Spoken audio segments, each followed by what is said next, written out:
Hi everyone. How are you doing today? If you're not familiar with my quick guides, in these videos, I try to go over all the basic stuff you need to know in order to understand and start playing Pokemon in around 10 minutes. And in today's quick guide we'll talk about Cinderace.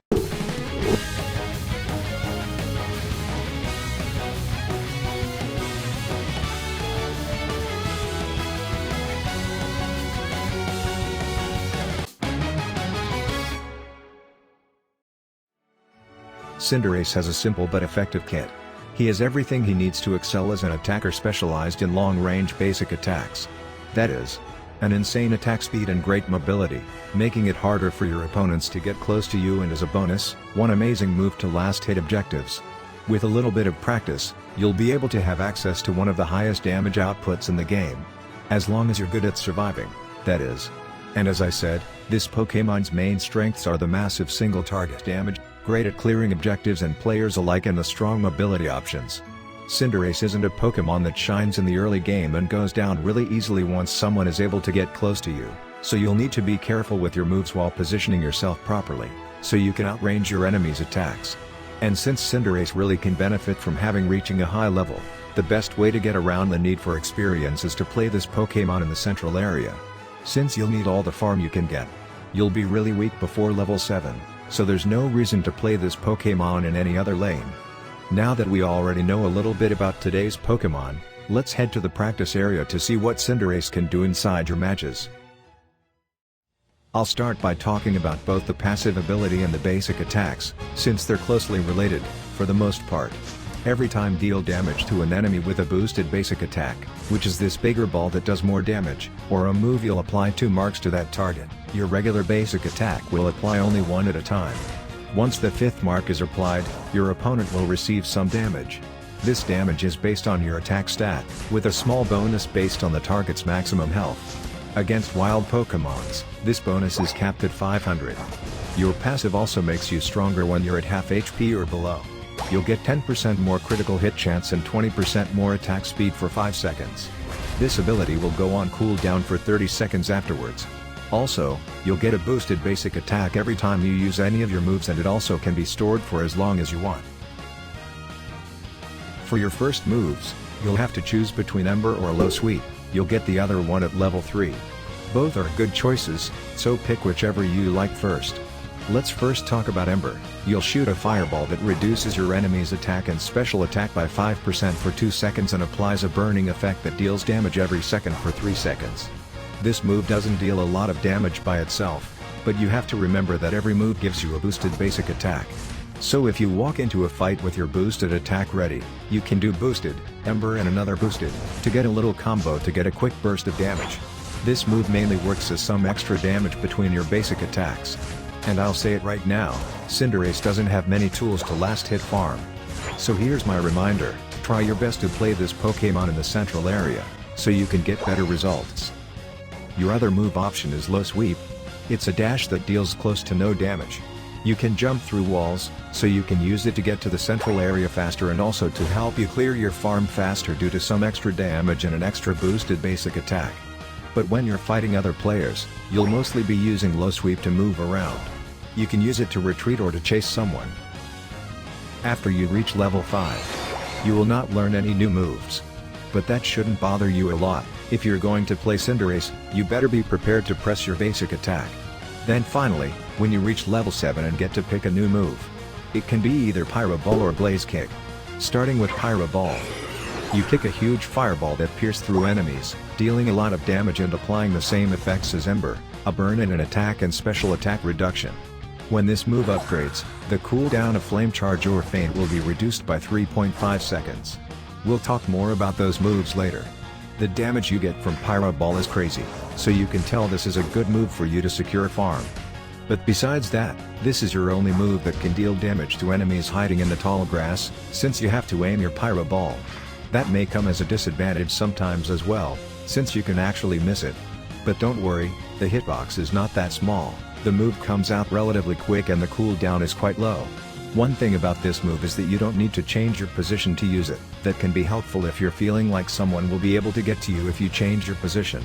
And the upgraded Pyro Ball also helps with your survivability as well. But as I said, More on that later. Your other move option in this slot is Blaze Kick. You'll become unstoppable while you jump towards a target, landing a set distance away from it in the direction you're holding on your movement stick. You'll also push your enemy towards the opposite direction, stunning them for a short moment. This move always critically hits and applies the same effects as Ember.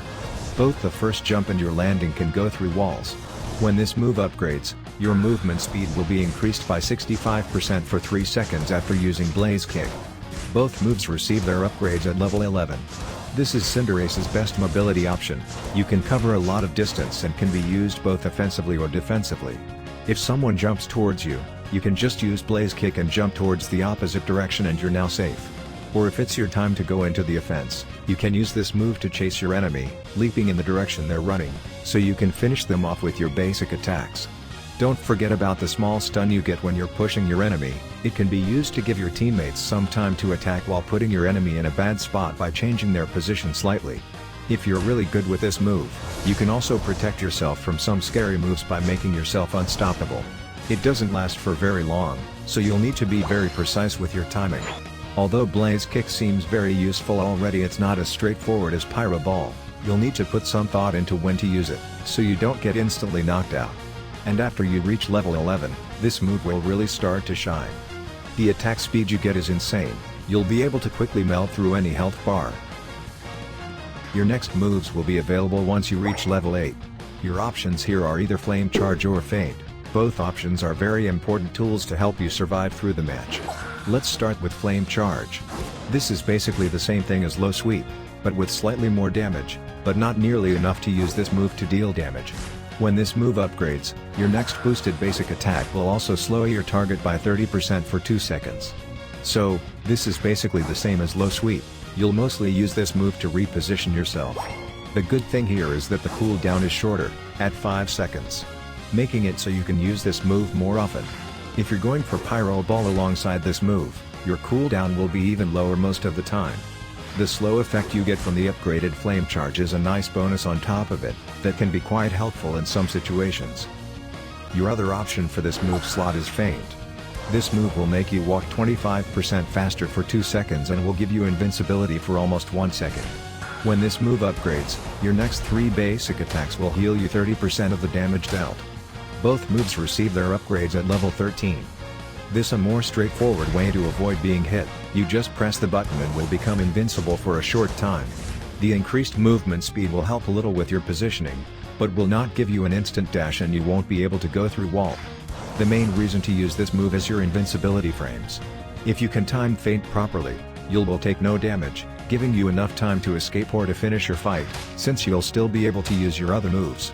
The upgraded Feint will help you even further on your fights. You'll avoid damage while healing yourself.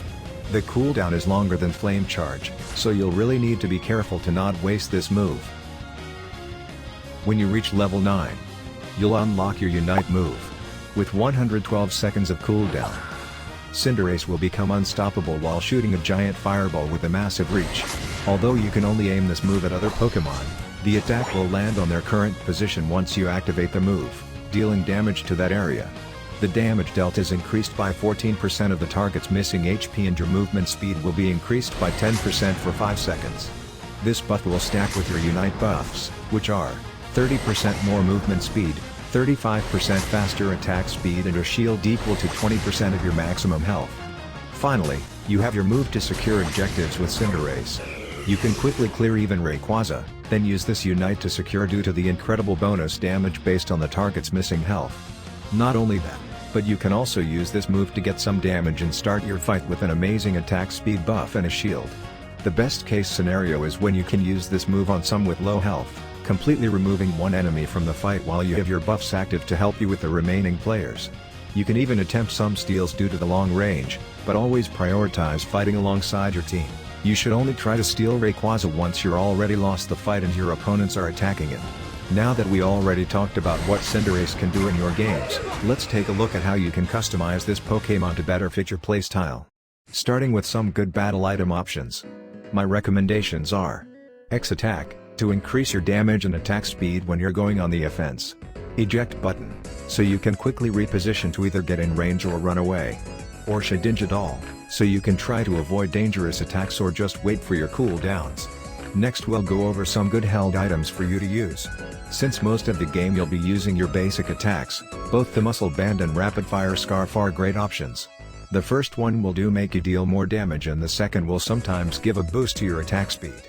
Scope Lens also works really well due to your already high critical hit chance, giving even more damage to your basic attacks. Attack weight is tricky to use in this Pokemon, you'll not have a lot of opportunity to get your stacks. But since Pyro Ball has a really good scaling, you can get a good amount of extra damage if you choose to run this move. Razor Claw will give you more damage after using your moves. This item can give a little extra damage even after your dashes. Energy Amplifier will make your secures easier, but you probably won't need it anyway. Buddy Barrier and Focus Band are your defensive options. Since Cinderace is so frail, most of the time you won't have enough time to heal with Focus Band, so if you're looking to get a little more tanky, I would recommend the Buddy Barrier, so you can get a shield in team fights. I wouldn't recommend any other item for Cinderace. And lastly, let's take a look at how you can build your boost emblem setups. I recommend going for brown and white emblems, trying to increase both your attack and health. Be careful not to decrease your critical hit chance.